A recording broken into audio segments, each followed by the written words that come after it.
My name is Brittany Lindo, as I just said. I'm a four-year student at University of Hawaii at West Oahu. I also graduated from American Renaissance Academy in Kapolei as a valedictorian in 2013.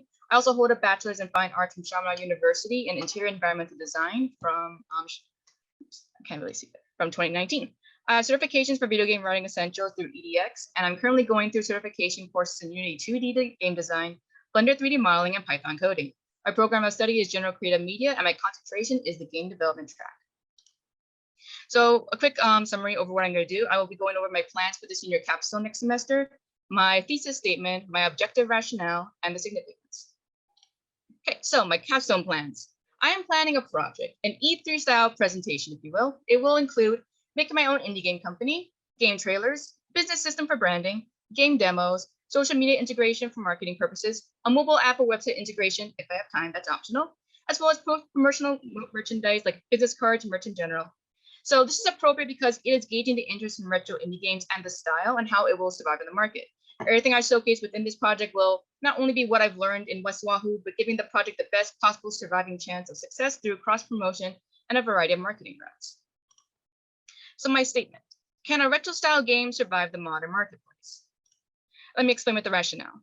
Many people view indie games as lesser than, as outdated, a thing of the past, and focus on making their games as realistic as possible, have every hair follicle. You must see every pixel and must be fine-tuned to be perfect. And most people would say, if you aren't making something using the best tech, best editing software, your game will flop and you will only lose money. Some even believe that indie game devs have fully complete and control freedom of what they do. I intended to find out for myself about the stereotypes and that they hold up for creating my own video games, as well as my independent company, to see just how true or false these can be. So we're going into significance. So the first point of my significance, the importance to the indie community as a whole is against the larger corporations, also known as AAA. Usually they're underestimated and thought of as lesser than their competition. I could have a little post over here saying the top 50 video game companies, being some of them Nintendo, Valve, Rockstar, Sega, Capcom, EA, I'm not really sure about EA anymore, and Activision Blizzard being some. I hope to bring some insight to how independent game development works while having limited resources, as well as capping off what I can do, and catalog the success and failures as I progress. The second point of my significance is that from the beginning of game development, it can be intimidating when people just start out, and you may want to go towards a larger company to join since they are the most stable and they already have that history. Hopefully my findings can encourage other game devs like me to attempt retro indie game development first and grow their skills before giving up their creative freedom to a company. And the last significance is a little more personal to me. So I was introduced to retro games since I was small by my mom. I used to always play on her old Sega and NES consoles.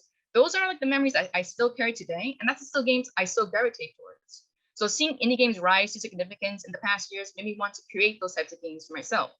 This is where I will make games of many genres of various art styles in the future, but I want to create as many retro games as I can as a way to come full circle from my love of playing these games to creation.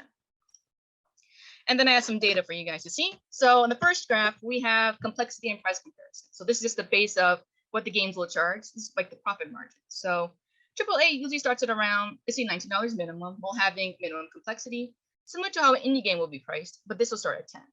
Now, this is just an average, but at their fullest complexity and load for both, indie games come about the larger margin of 24 and AAA at 40.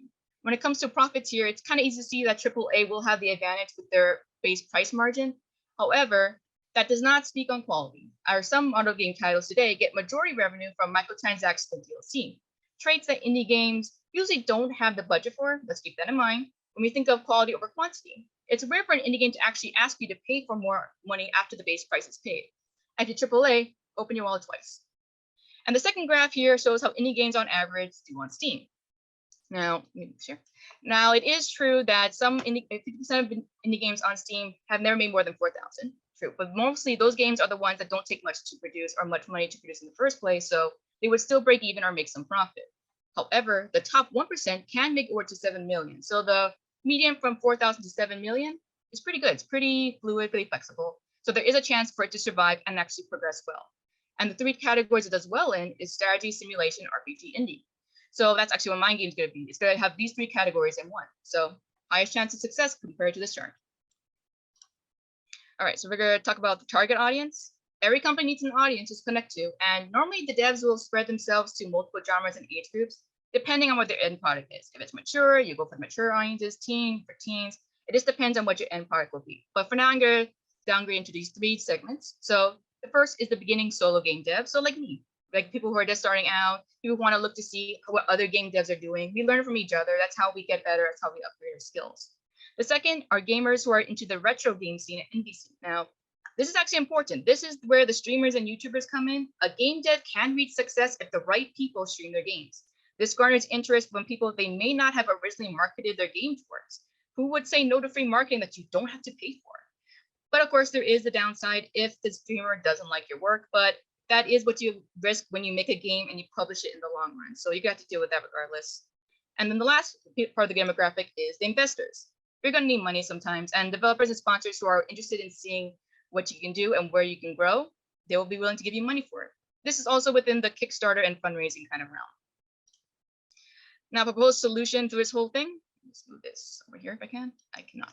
All right, so the indie game developer faces a lot of hurdles and bias. So while I document my process and my progress, it's going to encourage future developers to learn how to identify solutions to problems that affect the game community as a whole, such as thought of as lesser when we don't have the tools or the manpower to do something, but we do it with less. Less is more as a way. So look into my preparation process. For the pre-process, I've conducted research, I did conceptual drawings, I did audio conceptuals, and create a social media profile.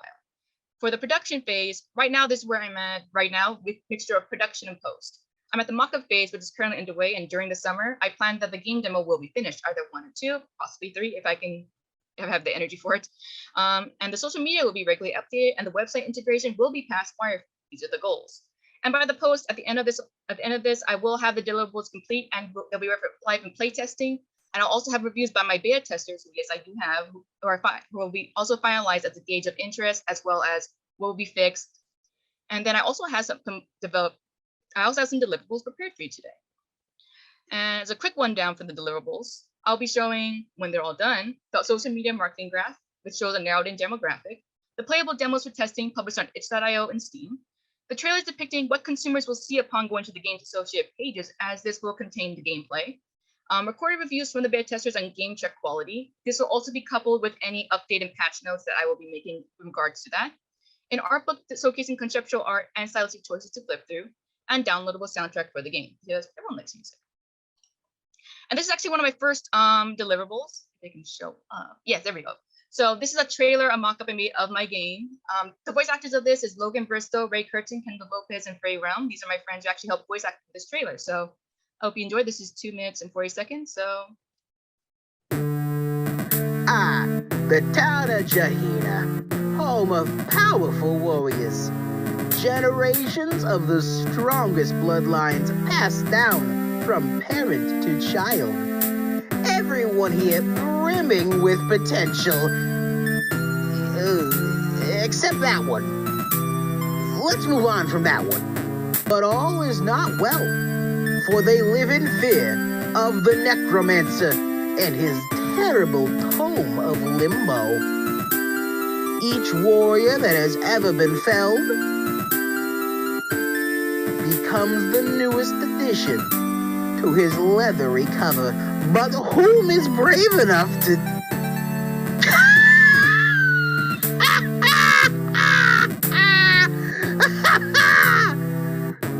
No! No, not you!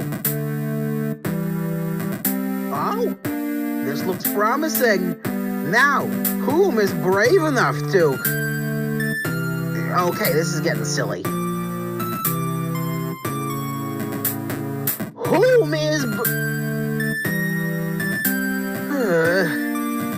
Well, this is gonna be a short game. But fine.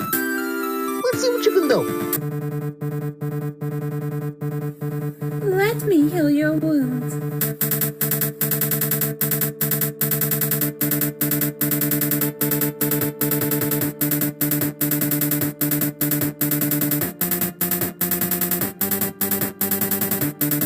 Hello there, dear player. Try not to die.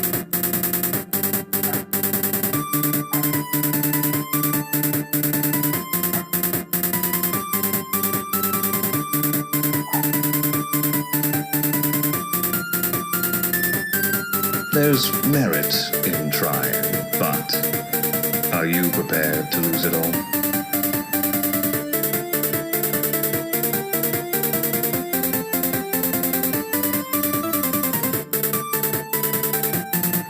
Well, player,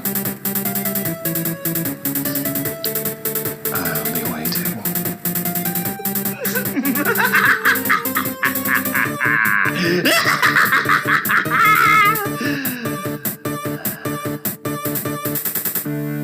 Together Apart. Available for demo download. Will you get off the screen?